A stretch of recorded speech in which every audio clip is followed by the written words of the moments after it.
Hello and welcome to Home with Sarah Jane. In today's video, I am just planning, printing, and prepping some unit studies that I have picked out for the third quarter in our homeschool. And while I'm doing that, I thought we could chat about how quarter two actually went. So I thought this would be a nice time to fill you in on a little quarter two homeschool update. So stick around.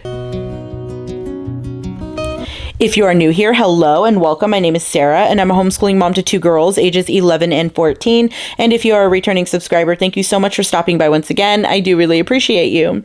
So first up, let's talk about how I look a wreck right now. I know I'm looking a little rough, okay? I was so tired the day that I filmed this video that I woke up this day and I was like, no, I'm not getting out of bed yet. So I ended up sleeping an extra hour on this day, but because I did that, I had to cut things out somewhere else to make up for that lost time. So I ended up not blow drying or styling my hair or even putting on makeup after I got it out of the shower today. So I'm looking a little bit of a wreck today, but all I'm doing is planning and prepping for some homeschool stuff. So, there's that. But that's not what this video is about. This video is about me planning, prepping, printing, binding, all of that for our homeschool because we're about to start third quarter in like 2 days. And also I wanted to share a quarter two update on how pretty much the holiday schooling went. So that's what I plan on doing today. But before I jump into that,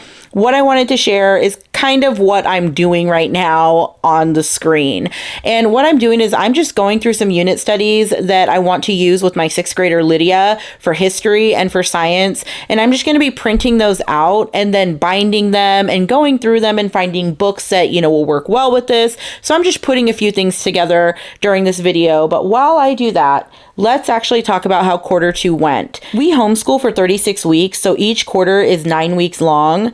And second quarter were the months of October, November, and December, basically. And during October, we take a kind of like a little fall break. We take a week off in October, which kind of got shifted around this year because we had some bumps and challenges at the beginning of the school year. So that break kind of got adjusted a little bit. And then in November, we take just under a week off for Thanksgiving. And then in December, we take from Christmas off until, the first or second week of January, depending on how things go. So these are much shorter months basically for us when it comes to it. So that's why it stretches across October, November, and December for second quarter. And again, this is basically just a quarter that I call holiday homeschooling because that's primarily what we focus on in the months of October, November, and December. It looks very different than every other quarter of the homeschool year for us. So I did share a homeschool update back in September for quarter one, and I shared about changes that we made and kind of how we had like that bumpy start to the homeschool year. And I'll link that video down below if you want to go back and watch that and kind of catch up on the homeschool updates. You can watch that one and pop on back over here.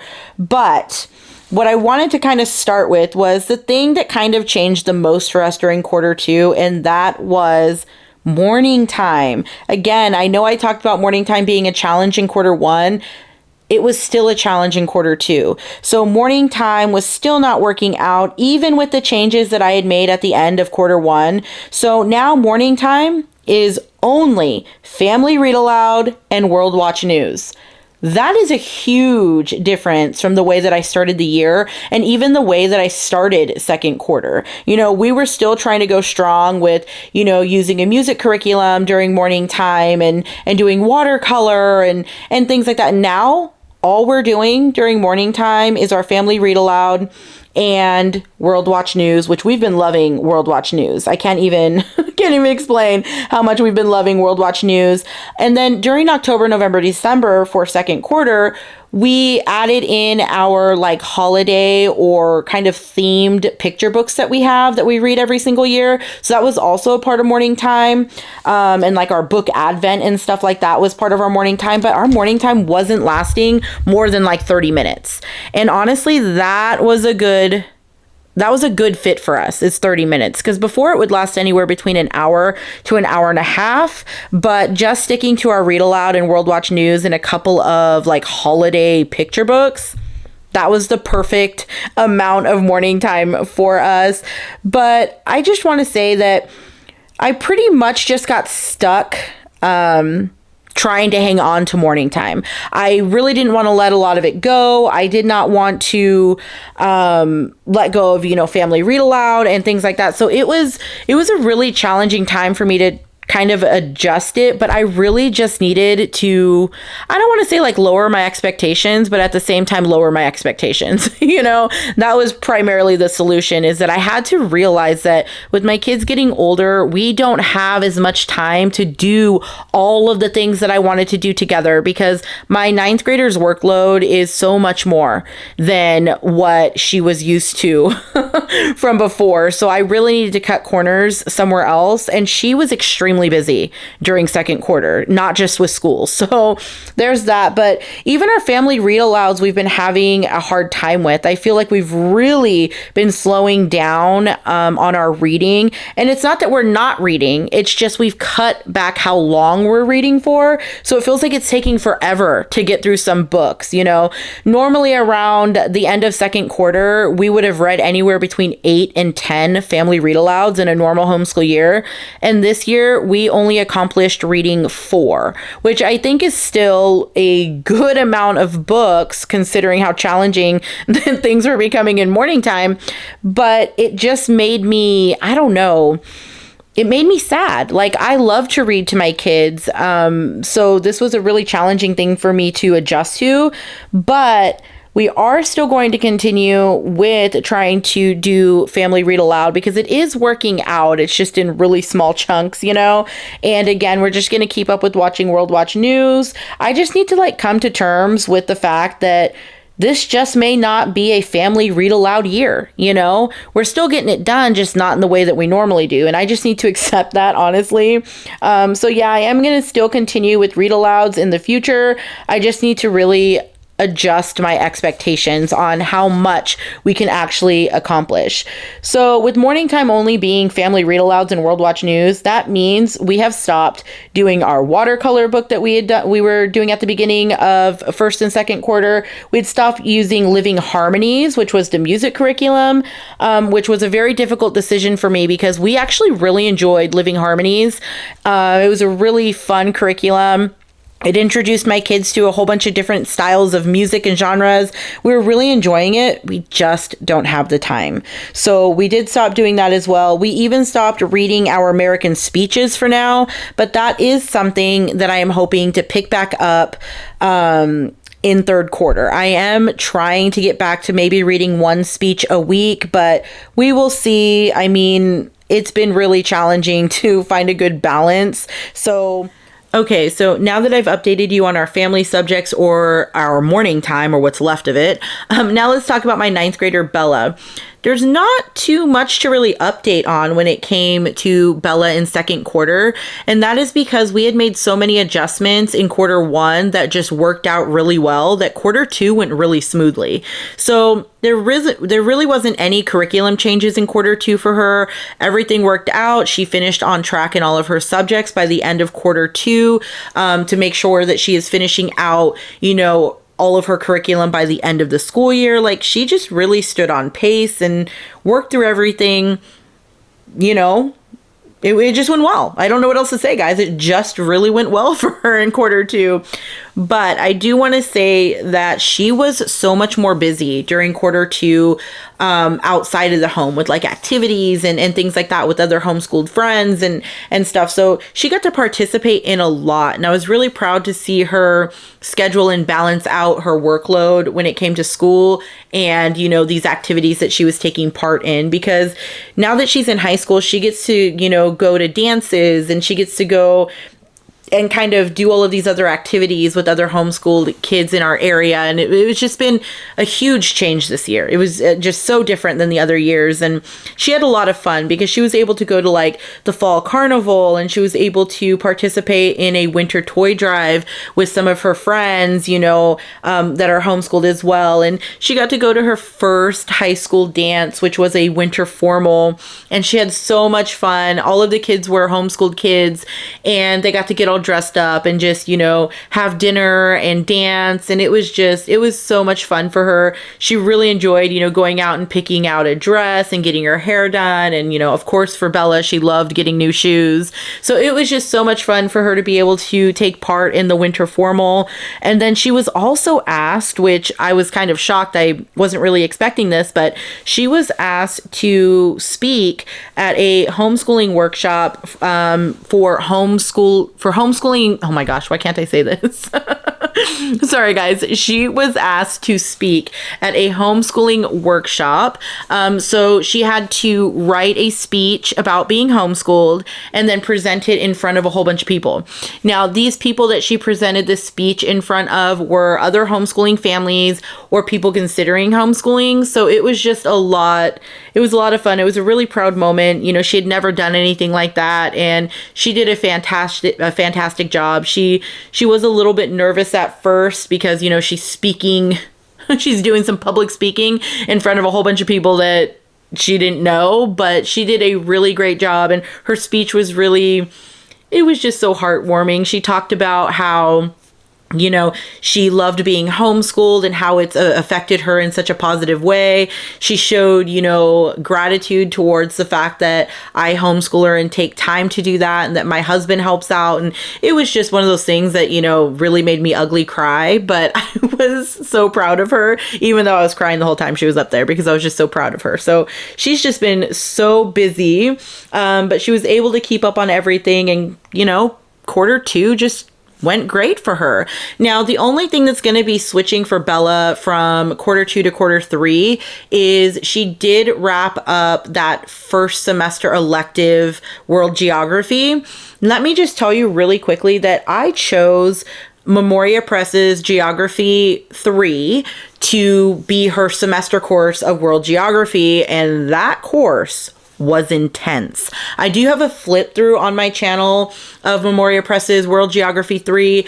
And don't get me wrong, it's a very thorough course. It's not a lot of bells and whistles. It's, all of this information that she takes in. There's not a lot of, fluff or frill or anything like that in this curriculum, but it is just so much information that Bella and I felt that it would have worked out so much better if she was able to complete the course over 1 year of school or 2 semesters instead of just a semester course, because it was almost unrealistic the amount of information that they were expecting her to memorize. I mean, it was a lot. It was all the world capitals. It was all the map work. It was all of these things. It was a very thorough course, but by the time we were coming up to the end of quarter two, she was so done with this course. She was so happy to be like, I know I don't have to do this when we come back from winter break. And she was excited about that because this course was taking her about an hour a day for geography. And it was just a lot. Again, it wasn't a bad course. It was just a lot of information. I probably would not use this course again in one semester. If I did choose to use this course again, I would do it over the course of a year because it was just so much information. But another thing that I wanted to say before I move on to Lydia is that Bella's going to be starting health in quarter three, and I do plan on sharing a flip through if you're interested in the health curriculum that I picked out. It is from Starline Press, and it is kind of like a little like workbook type of course where there's 5 of these units or workbooks that she goes through, and each of the workbooks has a different topic that has to do with health. I'm really liking that setup, but we've never used Starline Press before, so this is something that I'm kind of trying to go through and just get an idea of how it's going to work. But when I was looking at it, it looks like it's very basic, very to the point, short lessons. Like, it looks like something that's going to be a good fit for Bella because it's going to give her a little bit of a break now that she finished up geography. So she is going to have a shorter day due to that. But again, overall, quarter two went really well for Bella. Now, okay, so now let's talk about my 6th grader, Lydia. We decided to do something a little bit different for quarter two. We did complete language arts and math as normal. Like, we just stuck to our regular pace. We, are still on track for all of that for her. And she finished exactly where we were expecting her to finish at the end of quarter 2. So everything for language arts and math went really, really well. There was like no struggles. It just went smoothly, and that's actually a little bit surprising because usually language arts is a little bit more hectic, I guess you can say, when it comes to trying to teach Lydia certain concepts and stuff. She's always struggled when it came to language arts. She's definitely my math kid. So I was actually pleasantly surprised to see so much growth in Lydia when it came to language arts, and even her attitude towards having to complete language arts. If you're a homeschooler, you know what I'm talking about there. So it just went really well when it was, math and language arts this quarter. But where we made some changes was with history and science. Now, we have been struggling with history for the past year and a half pretty much now, and what we wanted to do for Lydia, because we originally were using the Good and the Beautiful history year 2 this year. We had already worked through all 4 of their courses, and we're kind of like going back through them, but we both kind of feel like we don't want to redo them. So we really just took the time to sit and talk about what she wanted to do for history this year, and she said she wanted to try doing unit studies. And honestly, I don't know why I never thought of doing like unit studies for her sole history curriculum before, because Lydia is definitely my unit study kid. So that's what I decided to do starting in October, is use unit studies for history, but I themed those unit studies to the holiday or the season. So that was so much fun. It was a totally different approach to history. So in October, we ended up completing a history unit called A Child's Guide to All Spooky Things. And this is just where they studied the history of things that people consider spooky. So it was, the history of Halloween and Day of the Dead. It was the history of like deadly plants. They talked about werewolves and vampires and like the origins and all of that, of all of these legends and everything. So it was just so much fun. It was just like a breath of fresh air when it came to history for us, because history is my favorite subject, but it's one of Lydia's least favorite subjects. So we've always kind of butt heads when it came to history. And this was just so much fun because it was such a different approach, and she loved theming her history unit to October and Halloween and spooky things. So that was just a lot of fun. We really enjoyed it. But because we were like switching up her history, we didn't want to like switch too much of her curriculum, and she was really enjoying Add the Wonder Nature curriculum unit studies that we have been using for science. So we did stick with Add the Wonder for science, but we looked at all of their choices, their topics, and we chose the ones that best fit the theme of that, month. So for October, we were studying like caves, because bats are in caves and bats are associated with, Halloween. And so that's kind of how we did that, is we were just theming history and science to the holiday or to the time of year, and it was just so much fun. We had a blast doing that. And again, she didn't really want to switch from Add the Wonder because she's been enjoying that so much. They're just like 2-week long unit studies, so she gets to study a lot of different topics in a short amount of time, and Lydia likes that because she really enjoys animals and nature and all of that. So using Add the Wonder for science for her has really been working out, and we don't plan on changing that in the future. But when it came to October, the hard thing about using unit studies is, especially the way that we were using them for like a month long, that means I have to plan and prep more to make sure that I have unit studies to go along, with the month and the time of year and all that. So it's a little bit more planning and prepping on my behalf, which is what you're watching me do in this video now. But it has really changed Lydia's outlook on history. So I'm definitely going to stick with it. So for November, we actually did a campfire curriculum Thanksgiving unit study called In the Season of Thanksgiving. And that went really, really well as well. It was definitely a different approach to Thanksgiving than what we're used to doing holiday unit studies, that's nothing new to us. It's just usually we do our regular curriculum side by side. And this year we didn't do that, like I was explaining earlier. So this unit study for Thanksgiving took over what we would normally be doing for history. And I felt like Campfire's Thanksgiving unit, the one that we used, it was a really good way to do that because it was so much information about history and everything that we weren't feeling like we were missing out on anything, if that makes sense. So I felt like this one worked really, really well to move throughout November, because it even slightly talked about like the Civil War and things like that during this Thanksgiving unit. So, it opened a lot of doors for us, a lot of rabbit trails. We went down a lot of rabbit trails during the month of November. So history worked out really well for us using Campfire Curriculum's Thanksgiving unit. And then again, we just themed some science units to go along with November. Now, when we worked our way into December, we ended up completing 2 different Christmas unit studies for the month of December. One of them was Gather Round's The First Christmas. We kept it simple, guys, by just doing the reading. We didn't do any of the worksheets, any of the activities, anything. We didn't do any of that.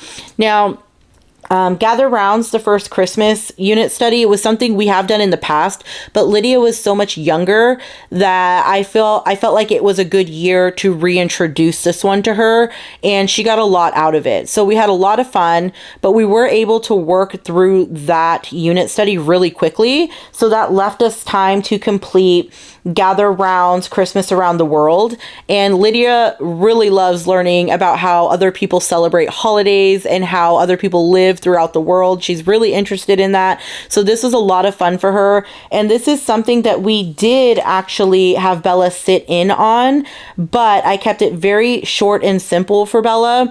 So all I did was I just did the readings. And then after the readings were over, Bella would go and work on her independent work. And Lydia and I would further explore, what we talked about in Christmas Around the World that day. And that's kind of how I beefed that up to make it a whole history course for her for the month of December. So Bella got to hear, the basic reading, and Lydia got to dive deeper into each topic each day. So it was just a lot of fun. And again, we did theme a science unit study to go along with the Christmas spirit. I think in December, we ended up doing glow things because it was about, creatures that glow and like bioluminescence and stuff like that. So Lydia was like, oh, well, there's Christmas lights glow. These creatures are glowing, and that's how she connected it. So it was just a lot of fun. But when it came to all of the other Christmas resources that I planned on using, none of them worked out this year for us. And that was really disappointing, but that was just a reality of the situation. We just didn't have the time. I was really wanting to complete this book called, oh gosh, what was it? Christmas is Coming. And it had carols in it and Christmas stories and recipes and, art about Christmas and all this stuff. And it looked really fantastic. And we did not have time. So I was really bummed. It is on my list for next year, but we weren't able to get to that. But I'm still happy with what we completed in December because it was 2 Christmas unit studies and, some other science units and everything. And then, math, language arts and everything else. So we still, finished the quarter out strong. It was just, I really wanted to read that Christmas is Coming book. So I was really disappointed in that. But one thing that I did pull out of quarter 2, our holiday schooling quarter, was that it made me really think about and realize that Lydia enjoys doing unit studies for history so much that we're just going to stick to that. So the rest of the school year, we are going to be focusing on completing unit studies for history and science for her. And we're actually going to be starting off in quarter 3 with a Vikings unit study for her. She actually chose the topic here. And honestly, I'm not complaining because I always found Viking history very interesting. So her wanting to do this unit study was her choice, and we are going to be starting this in just a couple days. That's why you are watching me bind it on this video, because I didn't do that yet. But it looks really interesting. It was from Gather Round. We've never, we don't use Gather Around as a full curriculum. I'm only using this for history. So she's not going to be doing every single worksheet. She's not going to be doing all the language arts components or anything like that. It is just for history. I think she'll really like that. She usually likes Gather Around's unit studies. So we're going to stick with that for quarter 3 because we liked it so much in quarter 2. So for science, we are going to start quarter 3 off with scat and tracks for Lydia. This was something that we talked about possibly completing in December, but we just didn't have time. So we just pushed it on into January. And she is looking forward to this one because she likes like animal tracks. I don't know how she's going to feel about the scat. But so that is pretty much the update. One thing that I wanted to mention is Lydia did actually pause 2 of her regular lessons in the month of December, which helped us manage the holiday schooling better and kind of keep up with all of the traditions and activities that we wanted to do as well in December. So Lydia actually took a break from her French lessons and also her violin lessons in the month of December. So it kind of worked out violin wise because Lydia's instructor also wanted to take some time off for the holidays. So that really worked out that she took the month of December off, but she will be picking up both of those courses again at the beginning of 3rd quarter. So it was a nice little break for her to pause French and violin, but she is eager, very eager to restart her violin lessons in the next couple of days. So she is looking forward to that. But now that is the full update for quarter 2. If you have any questions, please leave it in the comment section. Thank you so much for stopping by. You have a great day. Bye.